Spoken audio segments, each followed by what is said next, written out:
હરો ફરો દુનિયા જોવા જેવી છે એવી ના નથી પાડતો હું, પણ મળે કાંઈ નહીં બાપુ, મળે મા બાપના ચરણોમાંથી. હું તો એમ કહું માને ને બાપને પગે લાગીને જાઓ ને, આખી દુનિયામાં ક્યાંય પગે ન લાગવું પડે, આપણી ગેરંટી રામ. અખિલ બ્રહ્માંડનો માલિક બાપુ એ મંદિરમાં બેઠો હોય ને, એને પગે ન લાગો ને તો એ બાપુ એ સહી કરી દે કે એની માને પગે લાગીને આવ્યો છે. બાપુ ન લાગો તો કાંઈ ન કરીએ, બીજે ક્યાંય પગે લાગવાની જરૂરત નથી ભલા. એટલે સવારે આમ કે અમરનગર ને અલખ ને આ બધું છે શું બાપુ, સંતોના શબ્દો બાપુ મગજમાં બે એવું જ નથી. અમુક અમુક તો ઘણા ડુપ્લિકેટ સાધુ છે ને, ડુપ્લિકેટ એસેમ્બલ.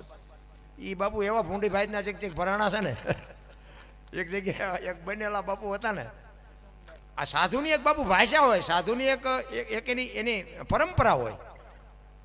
તો અહીંયા જમવા બેઠા હતા ને, તે બીજા બધાનું બુફે હતું આમ ઊભા, અને સંતોને બેહવાની વ્યવસ્થા હોય. તો એક મારા જેવો બનેલો સાધુ, પીળા બીળા પહેરેલા, આમ ડોકમાં માળાયું બળાયું. એટલે એ કે આપણે તો સાધુ ભેગું જ બે જવાય ને, મને કોણ ના પાડવાનું હતું. એટલે એ સાધુની પંગતમાં બેહી ગયો. એટલે પછી ઓલા રોટી રામ ને દાળ રામ ને એમ કે ને પીરસવા વાળા, એમાં આ ભાઈએ શું કીધું ખબર છે? એ કે મીઠું રામ આપો.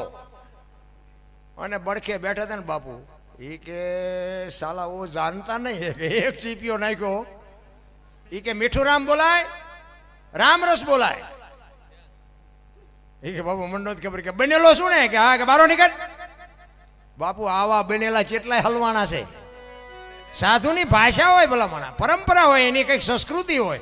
એમ નથી કે નકરા પીળા પહેરી નીકળી જાય એમ, એવું નથી હોતું રામ. સંતોની ભાષા છે ને બાપુ, એ ગૂઢ છે, એની માથે પડદો છે. સદગુરુ મહારાજ હોય તો જે આગુ પાછું થઈ શકે, બાકી ન થાય, ખોટી વાત. નકર તો બધાય નો એમ મથી એમ કેટલાય મથે છે. એમ કલાકાર થઈ આવીને લાખ રૂપિયા રોજ રાતે લઈ આવી, એમ નથી. હમણાં સુખભાઈ કીધું ને એમ બાપુ, સંત હોય, ભગત હોય, દાતાર હોય, કલાકાર હોય, સૂર્ય હોય, બાપુ જન્મે બને નહીં, જન્મથી હોય. એક ગામમાં કપાતર હોય ને, કપાતર એ જન્મથી જ હોય. ઘણા નથી કહેતા હારો હતો બગડી ગયો, બગડી ગયો નથી, આ બગડેલો જ હતો, તમે ઓળખવા મોડું કર્યું છે. કપાતર હોય કપાતર જ હોય, એ જન્મથી જ હોય. એટલે જ મહાપુરુષો કહે છે બાપુ, સારી જનેતા વગર ધરાવીને ધાનનો નીપજે, કોડવીને માળું ન હોય, જેળ જખરા નીપજે, જેની જનેતા હોથલ હોય. હું તો બેનુંને ખાસ કહું, ઉદરમાં સંતાનનો વિકાસ થતો હોય અને જન્મ થયા પહેલાં રામાયણ ને ગીતાના 5-5 પાના વાંચજો ને, જો બાપુ સંતાન મોડું પાકે તો હું ભજન ગાવાનું બંધ કરી દઉં ભલામણા. પણ આ ગમતું જ નથી કોઈને. હારો દીકરો દે, હારો શું અહીંયા ગોદામ છે એમ પાદરા દીકરા દઈ દે અહીંયાથી. અરે વાવો તો ઉગે, વાવવું કઈ નથી.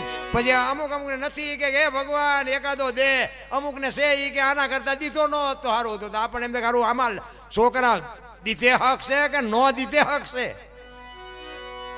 હક જ નથી, કારણ કે સંસ્કારનું સિંચન જ ભૂલી ગયા ભલા. એટલે સવાર આમ કે છે અમરનગરમાં આતમ દેખ્યા ને ભૂલી ગઈ દેહનું ભાન. અરે શું મારા રામ શબ્દો મૂક્યા છે સંતોએ ભલામણા. એટલે કે છે પચમ ખડકીમાં જાગીને જોયું જળહળ ઝળકે છે, જો ચંદ્રભાણ જા ઉલટીને આવે, તું તો ગગન મંડળમાં ચડી ગો. ગગન મંડળ બાપુ મહાપુરુષોએ આને કીધું કે આમાંથી જ બાપુ વિચાર આવે. તમને મને કાંઈ પણ કાર્ય કરવું એનો વિચાર આમાંથી આવે. આ સાંડલા અહીંયા શું કામ કરે? લ્યો વાહ આમ કરે ન હાલે. અહીં સાંડલા કરવાનું ચાલુ કર્યું, ગાવલે કરે તો હાલે, નો આખા શરીરમાં સાંડલા જ ગમ્યા ન હાલે. અરે આપણી સંસ્કૃતિની પરંપરા હતી રામ. અહીંયા સાંડલા કર્યા ને, સબસ્ટેશન આખું આય છે.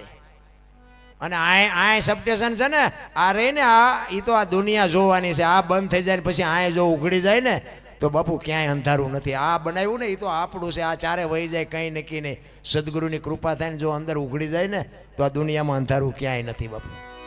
એટલે જબુમાને લખવું પડ્યું કે સાચા સંતોની માથે ભક્તિ કેરા મોડ. અરે બાપુ વાણી મહાપુરુષોએ મૂકી છે. કરોડો કરોડો રૂપિયાના શબ્દો છે, પણ હવે તમારું ને મારું બુઝારું ઢાંક્યું છે, સાંટો નથી પડતો. ને કે વરસાદ પડે, આમ વરસાદ 2-5 ઇંચ વરસાદ પડે, હવે એમાં કોને કેટલો લેવો છે તો પોતાના ઠામની ખબર હોવી જોઈએ ને. ગલાસ મૂકે તો ગલાસ જેટલું આવે, ને માટલું મૂકે તો માટલા જેટલું આવે, ડોલ મૂકે ડોલ જેટલું આવે, અને કોકા ભાઈ ગયા ઊંધું મૂકે તો કોરે કોરું રે. હવે તો તમારે જોવાનું ને શું લેવું કેટલું લેવું. બાકી એ તો બરોબર જ વરસે છે. કહેવાનો મારો મિનિંગ, તમારે ભજન કરવું છે કે નથી કરવું એ દુનિયા કે તમે કરો, એમ કોઈ નથી કરે એવું. આ હમણાં નાના દીકરા ને દીકરીઓ અહીં પૈસા નાખવા આવતા હતા ને બાપુ, એ પેલ પડે છે. અને હું ખૂબ રાજી થયો. એને ખબર નથી કે આ પૈસાનું શું છે ને આવડા અમે આ શું મથી છે ને ભજન શું છે ને અમે આ સાહિત્યની વાતોના સંતોની એને ખબર નથી. પણ બાપુ જેમ ધરતીની માલિકો હીરો હોય ને, હીરો, આ હીરા છે ને આ ધરતીમાંથી જ મળે. એ હીરાને બજારમાં મૂકો ને બાપુ કોઈ આઠાનાય ન આપે. પણ આમ એરણ ઉપર ચડે ને પછી એના પેલ પડવા માંડે ને ઉઘાડ નીકળે ને બાપુ આમ ચમકતો થાય ને, પછી આમ બજારમાં મૂકો ને એની કરોડો રૂપિયા કિંમત બોલે ને, એમાં પેલ પડે છે. આજની પેઢીને બાપુ આવી જગ્યાએ મંદિરોમાં, સંતો પાસે, ભજનમાં એવા નાના દીકરા દીકરીઓને બાપુ પેલ પડે ને, એનો જ એક દી ઉઘાડ થાય ને એની એક દી કિંમત થાય. રામ બધાને બાપુ એમ હારા દીકરા દીકરી જોતી હોય એમ હારા ન થાય. રામ અમે એક જગ્યાએ પ્રોગ્રામમાં ગયા હતા, અમારા દરબારનો ડાયરો હતો. અને આવી રીતે પૈસા પડ્યા ને પછી આયોજક હોય ને, એ નાના નાના બે દીકરા હતા ને, એને કીધું ઓલા પૈસા તમે ભેગા કરીને અહીં લાવો. તેમાં એક કલાકાર, નામ ન લેવાય, લાવ્યો હાલે છે ને. એ છોકરા પૈસા વેણ કરતા હતા, ભેગા કરતા હતા. એ કલાકાર શું બોલ્યા ખબર હે?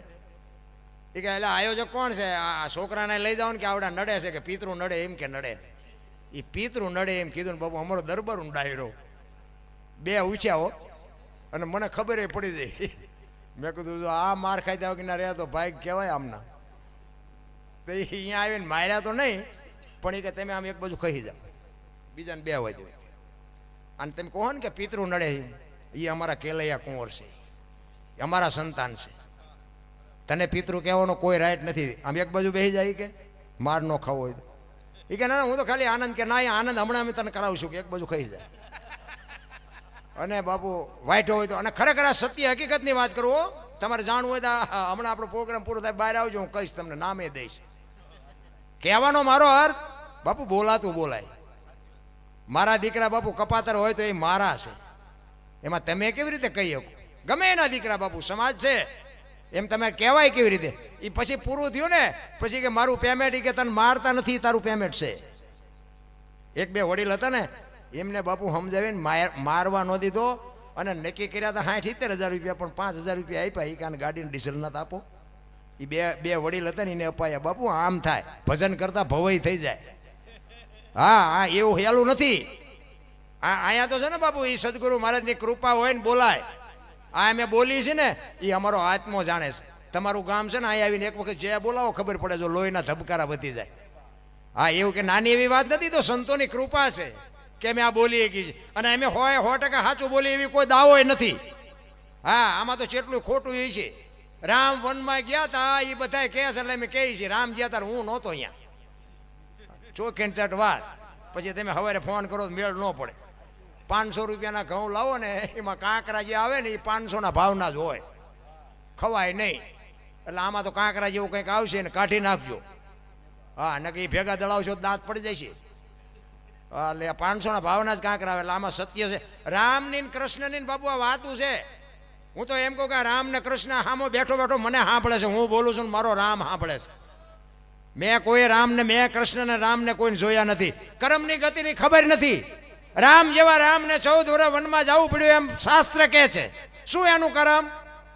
મિથિલા નરેશની દીકરી બાપુ બાપના ઘરે એક દી દુઃખનો નહોતો ઉગ્યો, ને હારિયામાં આવ્યો પછી આખી જિંદગીમાં સુખનો દી ન ઉગ્યો. એ દીકરીનો શું ગુનો, શું કરમ? દ્રૌપદીના ચીર લૂંટાતા હતા, કોણ નહોતું? કાળના જડબા ઝાલીને ઉભા રાખે એવા પાંડવો હતા. એ દીકરીનો શું ગુનો, શું એનું કરમ? અખિલ બ્રહ્માંડનો માલિક કૃષ્ણ પરમાત્મા, એને ખબર ન હોય કે અહીં બેસ તો ભીલ મન બાણ મારશે, એને ખબર ન હોય? તમારી મારી નજર સામેના દાખલા છે. રામ ભીલના બાણથી મારા નાથને વિંધાવવું પડે, શું એનું કરમ? અરે થઈ થાવીને થાશે એવો ત્રિકાળ જ્ઞાની મહાપુરુષ ગંગાનો પુત્ર ભીષ્મ છેલ્લે બાણની પથારીમાં હોવું પડે. એમના દૂત આવે અને એના મૃત્યુ માટે એમના દૂત જીવ લેવા આવે, તેથી એને કહી દે કે અત્યારે વ્યોજા 6 મહિના પછી આવજે, પોતાનું મૃત્યુ રોકી શકે એવો સમર્થ ને સિદ્ધ પુરુષ, એને છેલ્લે બાણની પથારીમાં હોવું પડે. શું એનું કર્મ? કર્મની બાપુ વાત છે ને બધી ગહન છે. ધર્મ રાજા વિચાર કરજો, ધર્મનો રખેવાળ યુધિષ્ઠિર મહારાજ, ધર્મની રક્ષા કરવા વાળો માણા પોતાની નીતિ માટે પોતાના હક માટે લડ્યો, પણ આ 5 ફૂટ એને જગ્યા ન મળી. વિચાર કરો એની શું કર્મની ગતિ છે. હિમાલય હાડ ગાળવા જવું પડ્યું. સત્યના રાહ ઉપર હોવા છતાં 5 ફૂટની વસુંધરા માં ન મળી. તમે જોવો તો ખરા, તમે હું શું ભલામણા દુઃખી થયા છે. તમારા મારા શું કર્મની ગતિ હોઈ શકે. મને તો એમ થાય કે આપણે તો કર્મની બાપુ આપણા મા બાપે આપણા માટે તો બાપુ દુનિયાના બાપુ આપણી માથે બાપુ કર્મના ઢગલા કર્યા છે કે તમે સુખમાં મોજ કરો. આ સુખના ઢગલા નથી. આમ તમે જોવો તો ખરા, લઈને બૂસ મારી દેવાના. લ્યો કોઈને ન દેવી તો શું ફડાકો કરી લે. લ્યો એવું નથી આવ્યું જીવે એવું ન દે શું કરી લ્યો. એમ જ હાલે અત્યારે બધાનું. કોઈ કાંઈ કહેતું જ નથી, બધાનું હાલ્યું જ જાય છે. હા, માનસિક અત્યાચાર એટલો બધો એની વાત નથી થાય. એવો માણસ બાપુ ભયંકર ને વિકરાળ થઈ ગયો છે, એની કોઈ કીધાની વાત નથી. અરે મને યાદ છે, આ તો ઘરની વાત કહું. હું નાનો હતો ને અમારા ગામમાં ઠાકોર સમાજની વસ્તી વધારે અને મજૂર વર્ગ વધારે. અહીંયા અમારા ઠાકોર સમાજમાં દીકરા દીકરીના લગ્ન હોય ને તે દિવસે તો ગાડામાં જાન જાય, બળદ ગાડામાં. અને મારા બાપુ એ જે છોકરાના લગ્ન હોય એના બાપ પાસે જાય. એક બાજુ હાકરીને કહેવો એ કે જો આ પ્રસંગ ઘડીએ ઘડીએ ન આવે. ગાડું જોતું હોય તો કહેજે મારું આવશે. પૈસાની જરૂર હોય તો પૈસાનું કહેજે. વ્યાજ નહીં, લખાણ નહીં, ત્રીજી વ્યક્તિને કહેવાનું નહીં. અને એમ કે તું દીકરાનો પ્રસંગ કાઢ ને તને મળે એવી રીતે તું દેજે. બાપુ અમે મારી નજર સામે જોયેલું. અત્યારે તમે જો 10 જણા વચ્ચે આપો ને તોય મારા દીકરા બૂસ મારે. બોલો કેટલું પરિવર્તન થઈ ગયું. આપણા ગયઢાને એમ થતું હતું આપણા ગામનો છે, આપણને ભગવાને આપ્યું એ આપણું એકનું નથી, આને આપણે સપોર્ટ કરવો પડે. બાપુ આ ખુમારી હતી અને એ જે પુણ્ય હતી ને એ અત્યારે આપણે આ મોજ કરીએ છીએ. એની જે પુણ્યનું જે વાવેલું હતું ને એટલે આપણે અત્યારે આ મોજ કરીશ. આપણે જેટલું વાવ્યું છે તો આપણી પ્રજા જો સારી થાય તો મેળ પડે. બાકી આપણી પ્રજા જો અવાડાને ડાટા કાઢે એવી થાય તો શું સમજવાનું. આપણા મા બાપે બાપુ આપણા ઘરમાં એક રોટલો હોય ને માગણ આવે ને તો એને આપી દે ને એક દી ભૂખ્યા કાઢી નાખે. કાલે આપણે ખાશું, એક દી શું મરી જઈશું. આ પુણ્ય ઉગ્યું છે. કબીર કહે કમાલ કો દો બાતા શીખ લે, કર સાહેબ કી બંદગી ને ભૂખે કો ન દે. બસ આ 2 કરો એટલે કાંઈ કરવાનું જ નથી. ભલા ભજન અમુક ઘણા એમ કે ભજન કરો, ભજન ચમ કરવા ઊંધા માથે થવું. ભજનનો કાંઈ નેઠો હોય. હું તો મને ઘણા પૂછે એ કઈ કરવાની જરૂર નથી. જ્યાં જાઓ અહીંયા ભજન કરે. નાવ નહીં તો હાલે, દીવો કરો નહીં તો હાલે, અગરબત્તી હાલે, કાંઈ ન હોય તો હાલે. કંઈક તમને જેનું હુજે એનું નામ લેવાનું ચાલુ કરી દે. હાલતા ચાલતા કામમાં, બહાર ગામ, બાથરૂમમાં, ગમે ત્યાં જ્યાં જાઓ ત્યાં તમારે નામ લીધે રાખો. બીજું કાંઈ કરવાની જરૂર નથી. ભૂખ્યા રહેવાની જરૂર નથી. ભૂખ્યા રહીએ જો ભગવાન મળતા હતા ઝૂંપડા માન ખાવા મળે છે. અહીંયા ભગવાન ભેગો ન થઈ ગયો હોય. ભૂખ્યા રહીએ કાંઈ રહેતા હોય રહેજો, આપણે ના નથી પાડતા. ભૂખ્યા હું તો અમારા મોટા ભાઈએ કહેતા ભગવાન જેથી રોટલા ન દેતી ભૂખ્યું રહેવું છે. બાકી ભૂખ્યું રહેવાનું જ નહીં. એમ નામ ભગવાનનું ભજન કરવો, ખાવ પીવા. કારણ કે આ પ્રકૃતિનો નિયમ છે. ઈશ્વરે પેટ બનાવ્યું છે, એને અનાજ દેવું જ પડે. ઠીક છે તમે 8 દી 1 ઉપવાસ કરો એ વૈજ્ઞાનિક પ્રયોગ છે, એમાં કંઈ ખોટું છે એવી વાત નથી.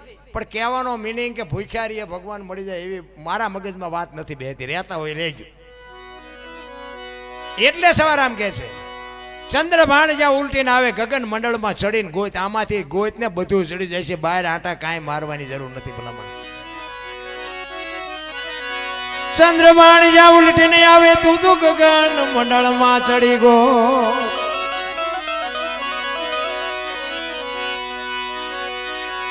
એ જવા ખાવન ખોળે ખેલું ખેલું રે.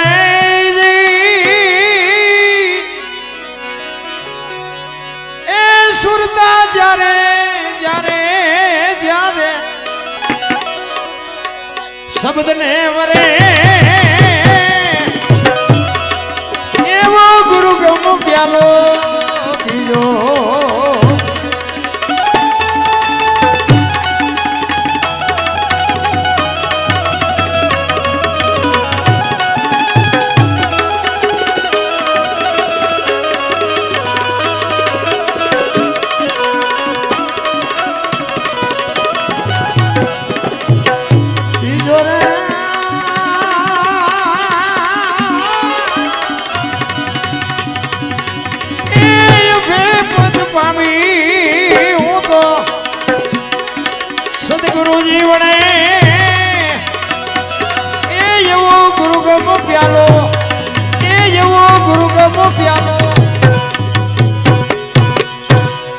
મેં થોડોક સમય વધારે લીધો પણ એક કડી કહી અને પછી મારી વાણીને વિરામ આપું. સવારામ બાપા છેલ્લે કહે છે કે ઈશ્વરને હું તો રાત નથી ભેગા રમતા હતા, પણ મને કોઈક પૂછે તો સરનામું કહું ને કે આ બધા ઊંધા હેલા જાય છે.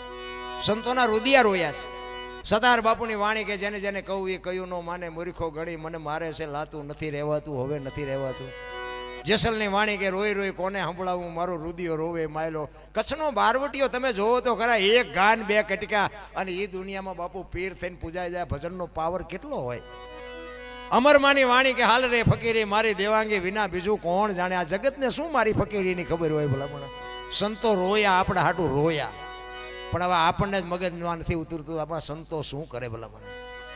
સંતોની બાપુ બલિહારી છે. હું મારો પોતાનો દાખલો કહું, મને માણા બનાવ્યો હોય તો સંતોએ બાપુ. મને મારા ગુરુ મહારાજ બાપુ એવા ગુરુ મને મળ્યા ને, અમારા દરબારનો શું કરંટ હોય ભલા મને. અને મને તો એમ થાય કે મારે એવો ગુરુ હોય ને એની પાસેથી જ કંઈક નીકળે. પંપાળે ગુરુ પાસે કંઈ હોય નહીં. પંપા હું તો આ સંતોને કહું છું બાપુ શિષ્યો હોય ને ધોકાવજો. હા, માર્યા વગરના બાપુ પંપાળે ને શું હોય, પંપાળે પાસે કઈ ન હોય. અમારા ગુરુ તો આવી હોપડાવે. દરબાર હોય તારા ઘરનો, હું તારા 50 રૂપિયા આટું નથી, માણા થા માણા ને કે મારી નાખી ઠારી એમ કે. અને એની પાસેથી કંઈક મળે. બાકી તો મેં કીધું એમ બાપુ કરમની ગતિ પ્રમાણે બધાને જેને જે કર્યું છે એ બધાને ભોગો. અમે રાડું પાડી છે ને, અમારા હાટું પાડી, તમારા હાટું પાડતાય નથી. પણ આ તો ગંગા હાલી જાય, પીવો ન પીવો તમારી મોજ. બસ આ અમે તો રાયડું પાડીને એમ કહે ગઈ મારા ના આખી રાત રાયડું પાડી, એમાં એકાદી રાયડે મારી સાંભળજે. બસ અમારો કોઈ બીજો હિસાબ નથી આમાં. ઈશ્વર સાંભળતો હોય કે ન સાંભળતો હોય એ અમારે કોઈ લેવા દેવા નથી. અમને તો એમ થાય કે 5-10 જણા બેઠા છે, એના આત્માને અમારી વાતથી જો મોજ આવતી હોય એટલે બસ બીજું કાંઈ નહીં, અમારો ભગવાન રીઝી ગયો, બીજું કાંઈ છે જ નહીં. બાકી તો છે કરે છે ને એ ભોગવવાના છે, ભોગવવાના છે, ભોગવવાના છે એ 100%. એનું એક તમને દ્રષ્ટાંત આપી દઉં. એક ભાઈ નીકળ્યો ને આમ રોડ ઉપર, એક લારી આમ પડી હતી, ફ્રૂટની લારી, અને લારી હતી એકલી. અને આ ભાઈ આમ નીકળ્યો ને, એની દ્રષ્ટિ આમ પડી, વાત ઉપર ધ્યાન આપજો, આમ નજર પડી, આમ આંખથી એને જોયું. એટલે લારીએ કોઈ હતું નહીં, એકલી લારી હતી. એમાં બાપુ એની આમ નજર પડી ને, એમાં એનો વિચાર બગડ્યો, એનું મન મળ્યું ઠેકડા મારવા. અંદર જે આત્મા હતો ને એને કીધું એ રહેવા દે, એ ન લેવા જવાય, એ કે તારું નથી. પણ આત્મો એક વખત કે પછી નો કે, અને માર ખવડાવે છે મન. મન મળ્યું ઠેકડા મારવા. એ કે એમાંથી એક સફરજન લઈ લો, શું ફેર પડે. નક્કી થઈ ગયું કે આપણે સફરજન એક લઈ જ લેવું છે. હવે અહીંયા હાલવા હાટું પગને કહેવું પડે, પગને કે હાલ તો પગ હાલ્યા લઈ આવી ગયો. લેવા હાટું હાથને કહેવું પડે, હાથને કે આમાંથી એક સફરજન ઉપાડ, એક સફરજન ઉપાડ્યું. ખાવા હાટું મોઢાને કહેવું પડે, મોઢાને કે એક બેટકું ભર, મોઢાએ બેટકું ભર. ઉતારવા હાટું જીભને કહેવું પડે, જીભે ઉતાર્યું અંદર. અને એમાં ઓલો લારી વાળો જોઈ ગયો અને આવ્યો ને એક ધોકો વહાં માર્યો. વહાનો વાંક શું, આંખે જોયું, પગ હાલીને ગયા, હાથે લીધું, મોઢાએ ખાધું, જીભથી ઉતર્યું અને માર ખાધો. વહાં એને રોવા માંડી આંખ્યું. વાહો નહોતો રોતો. શરૂઆત કોને કરી હતી? જે કરે છે એને જ ભોગવવાનું. બાપુ આંખું જ રોવે, આંખે જ શરૂઆત કરી હતી. જોયું ન હોત તો આ માર ખાવાનો વારો ન આવત. એમ તમે હું છે ને આપણે કર્યું છે ને એટલે આપણને જ આડું આવવાનું છે. પછી શું નડતું હોય, શું નડતું છે તમને ખબર જ હોય. બીજા મેં શું કર્યું એ તમને ખબર હોય. બાકી મારે અંદર બેઠો એ કે જ બોલ્યું, ત્યાં નથી બોલો રોલ કર્યો, એ નડે છે. એ જ વાત છે. એટલે જ આજ સવાલ બાપુ છેલ્લે કહે છે